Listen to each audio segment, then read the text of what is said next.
너무너무 사랑해가지고 결혼하신 분, 이런 분들을 되게 감성형이라고 그러는데, 그러면 그 사랑의 감정이 계속 남아 있을까요?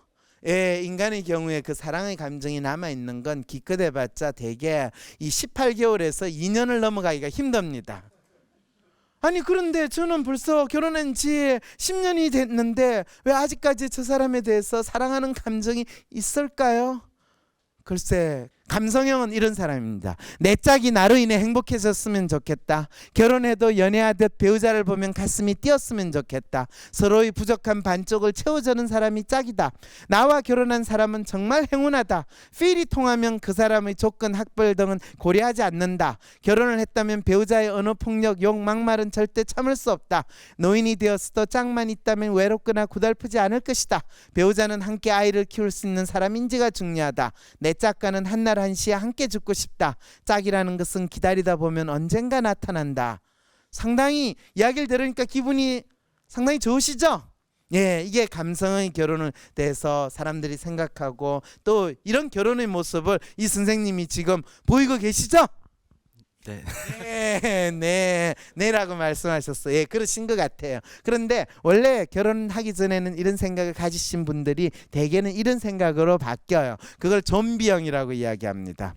결혼 생활의 괴로움은 결국 혼자 참으면 된다. 촛불 시위에 참석했던 사람들은 이해가 안 된다. 동창 모임에 나갈 땐 가짜 명품이라도 하나쯤 걸친다. 띠동갑인 어린 여자들과 결혼하는 남자 스타들을 보면 부럽다. 내 짝이라고 생각되는 사람을 따로 마음에 둔 채로 결혼 생활이 가능하다. 짝이 생겨난다는 것은 인생의 구석이다. 시부모는 부부의 삶의 해방꾼이다. 이 시대 최고의 내조는 경제적 내조, 맞벌이나 돈 많은 집안이다. 결혼 후 나의 부모님과 같은 삶을 살고 싶지 않다. 서로 통하지 않아도 부부로 함께 살아가는 데는 지장이 없다. 이 이야기를 들으면 여러분들이 저 사람은 왜 사나 생각이 들 거예요. 이 사랑하는 사람과 사는 결혼 생활이라기보다는 그냥 생계를 유지하는 막연한 느낌밖에 못 가지게 될 겁니다. 그런데 실제로 제가 이제 결혼의 심리에 대해서 탐색을 하면서 가장 안타까운 거는, 왜 많은 사람들은 처음에는 이 감성의 결혼을 이상적이라고 생각하고 결혼을 했는데 실제로 이것을 유지하기가 왜 힘든가? 왜 결국에는 이 좀비형의 모드로 그냥 살아가게 되는가라는 생각이 많이 든다는 거죠. 여기 계신 분들은 이 좀비형의 결혼 생활 아니시죠, 그죠?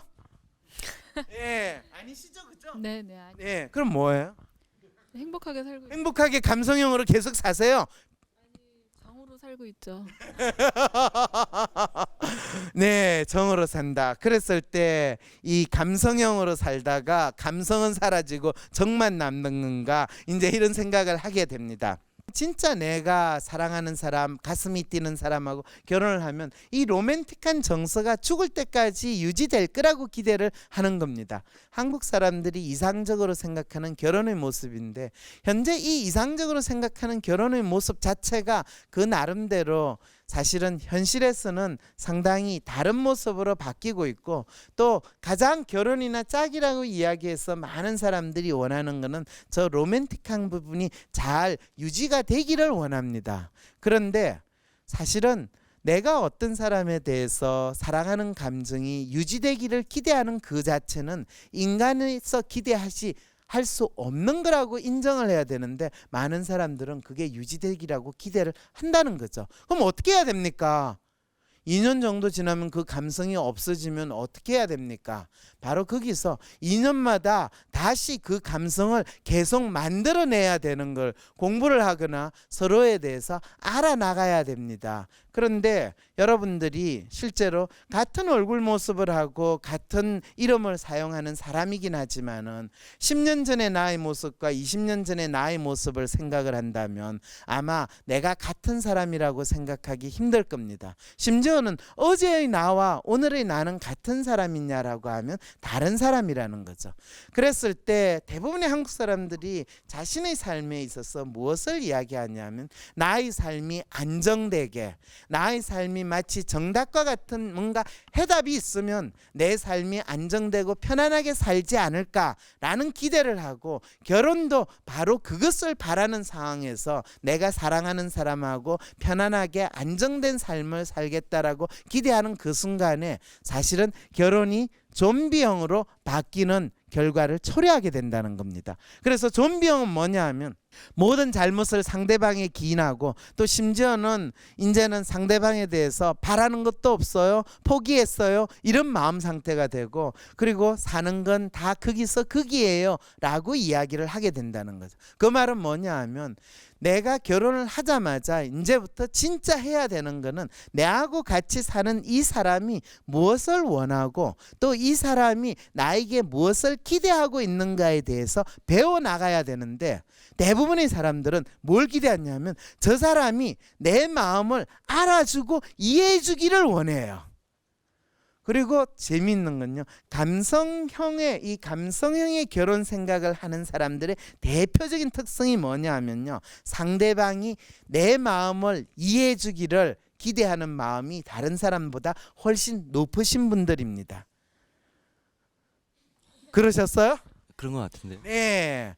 그래서 이 상당히 결혼하고 누군가를 좋아할 때 내가 삐리리가 통하고 필이 통하는 것을 좋아하는 사람들이 행복한 결혼 생활을 또 이 감성을 계속 유지하려면 이제는 상대방이 나의 마음을 알아주기를 기대할 것이 아니라 내가 상대방 마음을 알아주려고 하는 노력을 해야 되는데 대부분의 사람들이 가장 결혼을 하게 되면 우리 같이 사니까 너가 나를 보면 내가 토끼야 토끼 라고 봐주기를 계속 요청을 한다는 거죠. 그런데 대부분의 처음 여러분들이 토끼와 오리의 그림을 볼 때 어떤 어려움이 있느냐 하면요. 처음에 토끼라고 딱 본 경우에는 그 다음에 그걸 오리라고 보려고 하면 기분이 조금 이상해요. 왜 그러냐면 자기 생각이 자기가 처음 본 게 뭔가 잘못된 건가 이상한 건가 이런 생각을 가져요. 그래서 사람들은 가능하면 자기가 처음 봤던 거를 잘 바꾸려고 하지 않아요. 그랬을 때 사람들이 결혼을 하고 짝을 찾는 데 있어도 내 짝은 이런 사람이야 라고 처음부터 딱 정하기 시작을 하면 그 다음부터는 결혼 생활을 하면서 그 결혼 생활 자체도 바뀌고 두 사람이 살아가는 것도 바뀌는데 상대방을 내가 이해하기가 상당히 힘들어지는 그런 심리 상태에 처하게 된다는 겁니다. 되게 각자 나의 결혼 생활이 이래도 되는 건가라는 그런 의구심을 가지는데 그거에 대한 사람들이 답을 찾지 못하는 상황에 처하게 된다는 거죠. 재미있는 거는 이 패밀리형이 이전에 여러분들이 그런 이야기들을 많이 들으셨을 수도 있어요. 이전에 분들은 결혼을 하고 나면 이 가장의 역할을 하시는 분들이 이 가족을 잘 돌보기도 했지만은 주로 바깥으로 돌아다니면서 한량처럼 지내고 이 집안에 전혀 신경을 쓰지 않았어요. 그런데 그렇게 바깥으로 돌다가 이 나이가 들고 이 힘도 없고 그렇게 됐을 때 다시 부인이라고 찾아 들어왔을 때 부인이 그 남편을 그래도 끝까지 돌봐줬다. 그런 경우들 이야기들 들으신 것들 있을 거예요. 그랬을 때 이 이제 어떤 할머니하고 인터뷰할 때 그런 남편이 진짜 짝이라고 생각이 드세요? 그러면 아니 그래도 짝이지 왜요?